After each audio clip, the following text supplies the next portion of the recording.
नमस्कार साथीहरू सम्पूर्णलाई है त जसले मेरो भ्लग हेरिरहनु भएको छ उहाँहरूलाई धेरै धेरै नमस्कार। अनि आज म मेरै छरछिमेकमा भएको यस्तो ठाउँमा तपाईँहरूलाई लैजाँदैछु जहाँ चुलो चौकादेखि लिएर खेत आँगनसम्म चाहिने सम्पूर्ण औजारहरू बन्ने ठाउँ, जसलाई पहिल्यैदेखि आरन भनिन्थ्यो।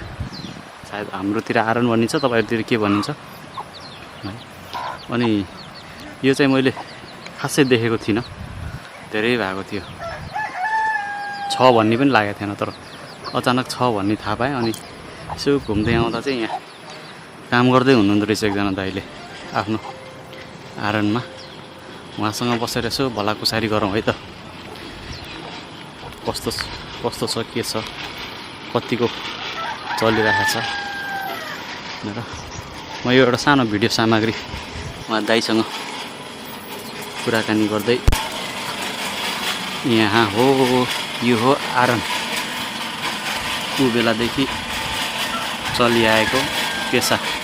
दाइ के छ हालखबर? आरामै हुनुहुन्छ नि? म आराममै छु भाइ। काम चलिरहेछ? काम चलिरहेछ, यस्तो बनाउँदैछु औजारहरू। हजुर। अनि घाउहरू बनाउने, थुपाहरू बनाउने, खेतीहरू। खेततिर गोडमेल सबै सकियो र दाइ? अब सकियो भाइ, खेततिर र आरामतिर बस्दैछु। अलिअलि नुनतेल खानेलाई हिँडेको पैसा हुन्छ कि भनेर। हजुर हजुर, गुजारा चलिरहेछ? हजुर, गुजारा चलिरहेछ? गुजारा चलिरहेको छ। यसो ऋण त बसेको छैन। फुटे पैसा काम आइरहेको छ। अनि म काम भ्याएर कहिले कहिले कसैतिर गाउँमा अब डुल्न जान्छु। घुमघाम गरेर यसो 2-4 पैसा भइहाल्छ। यो पुर्ख्यौली पेसा चलाएको देख्दा खुसी लाग्यो क्या दाइ? अब यो त आजकल देखिन्न, त्यति देखिन्न आजकल, छैन नि। अब यस्ता काम गर्नेहरू अब गर्ने अलिक उहरू विदेशतिर जान्छन्। हजुर हो। अब बुढाखाडाहरू विदेश जानु पनि नसक्ने र उमेर पनि घट्यो। अब यस्तो नजानेहरूले सिर्फ अलिअलि जानेकाहरूले अब गरिएको छ हामीहरूसम्म। हजुर। अब हामीदेखिका छोराहरूले अब गर्नन् भन्ने उ छैन है। अब आउने पिँढीले यो पेसा धान्लान् भन्ने चाहिँ छैन। किन भन्दा सबैभन्दा यो दुःख काम हो क्या। हजुर, एकदम रातरात सहनु पर्यो होइन? रातरात सहनु सक्नु पर्यो, अनि धन पिट्नु पर्यो, गोल पुर्याउनु सक्नु पर्यो। आजकलको चाहिँ जहाँ पनि यो समय के भने गोल काट्न पाइन्न। रोगबन्द जहाँ पनि रोग फन्द गरे। अब त्यसो भनेपछि मान्छेहरूले त्यसै कर तिर्न पर्ने, उता के गऱ्यो उता डर लाग्ने काम गर्छन्, बताउँछन्। यस्तो हुन्छ उस्तो हुन्छ। अब गोल काट्न पाइन्न। दाइको नाम सोध्नै बिर्सेँ क्या मैले। हजुरको नाम के अरे? मैले सोध्नै बिर्सेँ। मेरो देवबहादुर विक हो। देवबहादुर विक। यो आरन भएको कति नम्बर वडा हो? यो अहिले 5 नम्बर वडा। गाउँपालिका चाहिँ विनय त्रिवेणी नै हो? विनय त्रिवेणी गौरीझोक। अनि कति वर्षको उमेर हुँदाखेरि सुरु गर्नुभयो दाइले यो काम? यो काम मैले 12-13 वर्षदेखि। 12 वर्ष। बुवाले अब सिकाएको। अब चाहिँ उहिले त चलन थियो खलारी धोने। हजुर है। हजुर, यस्तो गरेर बाख्राको खलारी धोने। त्यो हावा फुक्ने होइन? त्यसले हावा फुक्ने। अब बाले यता अगाडि बसेर काम गर्ने। हजुरले हामी बसेर खलारी धोइदिने गर्ने। त्यहाँबाट ल यो सिक यसो भने बिस्टेहरूका बाली घरे चलन थियो त्यतिखेर। बाली घरे चल्थ्यो। बाली घरे काम गर्ने, बस्ने। अनि पाहाडमै चाहिँ बाली घरे भनेको दाइ यो वर्षभरि औजारहरूलाई चाहिँ मर्मत गर्ने अनि यसलाई बनाउने के गर्ने, त्यसपछि वर्षमा एकचोटि चाहिँ धान दिने चलन थियो होइन? चलन थियो। अब चाहिँ 10 पाथी मुरी। अब कति हल चल्छ? 2 हल चल्नेको 1 मुरी। 1 हल चल्नेको 1 मुरी। नै 10 पाथी। त्यसै गरी उही सालभरिमा बाली उठाउने। हजुर। गर्ने, खाने गुजरा। अब त्यतिखेर पनि चलेकै थियो, भएकै थियो। आजकल यो बाली घरे छोडे सबै पैसा अब जेलादारी। अब भाउ रेट अनुसार, भाडा अनुसार त्यही भाउ रेट गरिन्छ। अनि आजकल एउटा बन्चर अध्यापकको 150 अहिले रेट भाउ पनि त पत्ता हुनु पर्यो। अनि 100 रुपियाँ अब मामिली थुक्पाहरू जतिहरू त्यसमा चाहिँ व्यवसायले हाल्नु पऱ्यो भने 100 रुपियाँ। 80-90 बनिन्छ। अनि यो कोइलाको लागि कतिको दुःख छ दाइ? पहिला त अहिले दुःख छ अब, है किन भन्दा पहिला काठपात काट्थ्यो होइन। अब कसपाले आगाआगी चाहिँ हुन्थ्यो र गोल पनि सहिले हुन्थ्यो। अहिले रुखपात काट्नु पाइन्न, काटे पनि अब त्यस साह्रो पहिला चाहिँ काट्नु पर्ने पनि सम्भावना छैन। अब जम्मै एल्युमिनियम आयो हो कि नै, कास्ट गरेर निराज हाल्नु परेन, तिरपट हाल्नु परेन, घरमा सबै ढलाइ हो नि। त्यसले गर्दा काठ काट्नु पाइन्न, दुःख असाध्य दुःख छ गोललाई। पहिला दाइ अब यो काम गर्दाखेरि नि कतिको चापाचाप हुन्थ्यो त्यो बेलामा? त्यो बेलामा चापाचाप हुन्छ है। अब एउटा मैले भन्छु तपाईँलाई सुनेदेखि कुराहरू। अब त्यतिखेरको पहिला थियो खेतीपाती गर्थे, हजुर, बस्ता डिङ्गा सबै पाल्थे। हजुर। अब बस्ता पाल्न पनि छोडे, खेतीपाती गर्न पनि छोडे होइन। अब मान्छे गर्न सक्ने जति ल्याउने छोरा विदेश, हामी पनि विदेश बसे, घरमा बुढाबुढी। अब खेती किसान गर्ने कुरा भएन। अरू भाडा सम्मान त्यसो भएर बिग्दैन। खाना पकाउनु अब ऊ आयो, ग्यास आयो होइन। बस्दा भैँसी पालेन, दाउराको मलुवा बाँच्नु नलाग्ने, चिप्लो हुने, त्यो पाएन। फलाम गुलो पनि छैन, कोही फलाम कस्ता हुन्छ, कोही फलाम कस्ता हुन्छ, सबै एकै दरको फलाम हुँदैन। कोही काट्दाखेरि चुरुम चुरुम चुरा जस्तो जानेवाला पनि हुन्छ फलामहरू, त्यसो टुक्रा टुक्रा हुने काटेको थुप्रो जाने पनि हुन्छ। कोही राम्रा हुन्छ, कोही उता फिर्दै गर्दा गर्दै टर्ने भाँचिन्छ, काँकर जान्छ।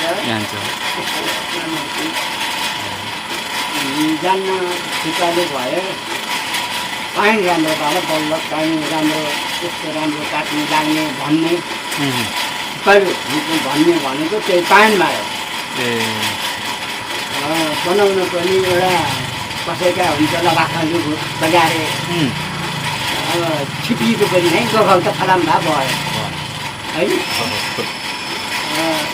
त्यो बजारमा पाइने भनेको थुक्पा भनेको चाहिँ रबासै बनिन्छ हुन्छ। लेखेर बनाउने हो भने पनि लेखेर, अहिले यहाँ मसिन छैन होला, लेखेको छैन। अब आधार आउँछ, अब लेखेका थियो, हिँड्दा आयो, यिनीहरू यस्तो खाले लेखेर थियो, नाम आफ्ना नामहरू लेखेर नाम लेख्ने होइन। बुट्टा कुदिएको हुन्छ नि, माछाको जस्तो बुट्टाहरू बनाइन्छ गरिन्थ्यो।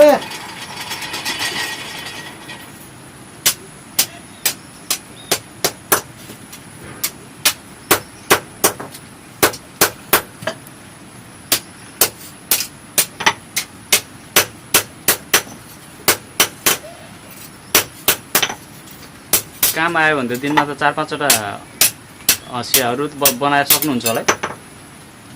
चापमा त त्यस्तै। अब यो जात पिट्नु पर्छ, सङ्गी चाहियो हेर्नु, चाहियो एक्लै पिट्न सकिन्न। फाल्टो पिटेर राखेको छ भने 4टासम्म भेट्छ, पिट्न मात्रै, गर्न मात्रै। यस्तो यसलाई फाल्टो बनाउने हो भने 3-4टासम्म सकिन्छ गर्नु मात्रै, बेलसादी गर्नु भ्याइन्न।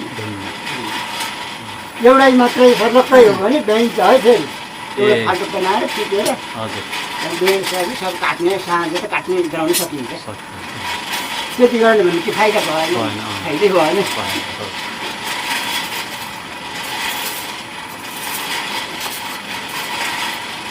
भनेपछि अब खेती किसानी गर्दै यो काम गर्दै गरिरहनु भएको छ।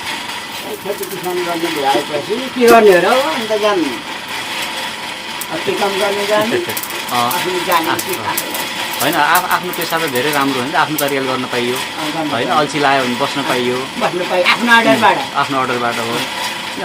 हतार भयो त्यही अनुसारले गर्न पाइयो, कम भयो त्यही अनुसारले बस्न पाइयो आफ्नो खुसीबाट।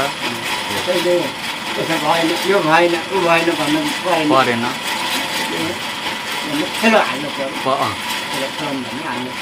यसमा नयाँ बनाउनलाई चाहिँ फलाम किन्नु पर्यो, बनाएर बेच्नलाई। अर्जापुरले त अब जस जसो भाडा आउँछ आउँछ, घुमौरे भन्नेबाट आउँछ, उहाँ पोखरी छापबाट आउँछ। पोखरी छाप जाने पनि यतैबाट हो? यतैबाट राम्रै छ बाटो, जङ्गल छ है। त्यहाँ माथिबाट नै आउँछन् है? आउँछन्, चिडिया 12 बिसे खम्छाप रबास छोडेर यता आउनुभयो कति भयो त? करिब 30 वर्ष जति भयो होला। 30 वर्ष भइसक्यो। हामीले त जग्गा त सस्तोमा त्यतिखेरको सस्तोमा लिएको। त्यतिखेर थियो कुनै लालपुर भएको जग्गालाई एक कठालाई 5,000 कसो थियो कि जमानै जान्नु पर्यो। जमाना त्यतिखेर यहाँ जङ्गलै थियो कि हामी जङ्गलै लिएको गरेर उता मैले पछि यो किनेको गरेर 2 कठा यहाँ उता थियो अलिकति। यही कमाइबाट किन्नुभयो? होइन यो कमाइबाट होइन कि म त्यस्तै अलिक भएन क्या त्यतापट्टि घरेरी। हजुर गोठ बनाउँदा अब मान्छे थोरै भयो, मान्छे धेरै बस्दा भाउलाई चाहियो। अब यो बाख्राको खोर चाहियो, सुँगुरको खोर चाहियो, कुखुराको धुन चाहियो, गोठ चाहियो, घरेरी भएन। बाटो गयो, बाटो गएपछि तपाईँ गोठ त्यहीँ छ, बाटो गयो त्यहीँबाट ठाउँै भएन। त्यहाँबाट मेरो पालो भएन, किन्न जाउँ बसेर किनौँ भन्ने उपाय छैन। अब म हेर केटाकेटी हो, केटाकेटी छोराछोरी पढ्दै 3जना थिए छन्। त्यो 3जना केटाकेटी पढ्दैछन्। त्यो दिन छोडेर म गुजरात गएँ। गुजरात पनि जानुभयो? गुजरात गएँ 3 वर्ष। 3 वर्ष बस्नुभयो? 3 वर्ष बसेँ। खेती लाने बखतमा आउने। हजुर यहाँ फेरि खेती गर्ने 3 साल 3पल्ट अब यसमा 3 पल्ट लाग्ने। जापानीको रोपिन्छ, पानी लाग्ने खेत छ के अरे? त्यही भयो। तोरी अब गहुँ छैन, त्यतिखेर आउने फेरि गयो गरेर त्यहाँ यहाँ 2 कठा जग्गा मेरो लिएँ किनेर। जग्गा घरेरी भयो, त्यहाँ पछि घरेरी खाएर घरेरी भयो क्या। अब जान्नु भयो घर पनि गर्ने पनि छोराछोरी त्यो उमेरले गर्ने भएन, पढ्नुको ध्यानै भएन। कहाँ गर्ने, खेतीपाती गर्ने कि पढ्ने भयो। छोराछोरीहरूलाई भयो जान्न भयो, घरेरी घर लिएपछि भयो भने गाडी यसो दिएपछि घर बनाउने यताउति यस्तो यस्तै कामले कता गरेर घर बनाइदिनु बस्यो। अहिले छोराहरूको केही पनि छाँटकाँट छैन। एकताले गर्दै गर्दै गर्दा आफै कुरामा कुरो आउने ऋणमा बसेका छन्। गर्नै पनि पऱ्यो, परदेश विदेशतिर गएका त्यसै ऋण भयो, गएको ऋण। अब गएको ऋण पनि अब तिर्दैछन्, गरेका छन्। स्वास्नी छोराछोरी भयो, तिनीहरू पार्नु पऱ्यो, पढाउनु पऱ्यो विदेशतिर। अब गएका छन्। त्यही हो त हो। फेरि यता गऱ्यो यता गऱ्यो, फेरि बुढाबुढी यता गऱ्यो। 2जना टुक्रुक है? ल हुन्छ त, धेरै बेर कुरा गऱ्यो है त। ल खुसी लाग्यो।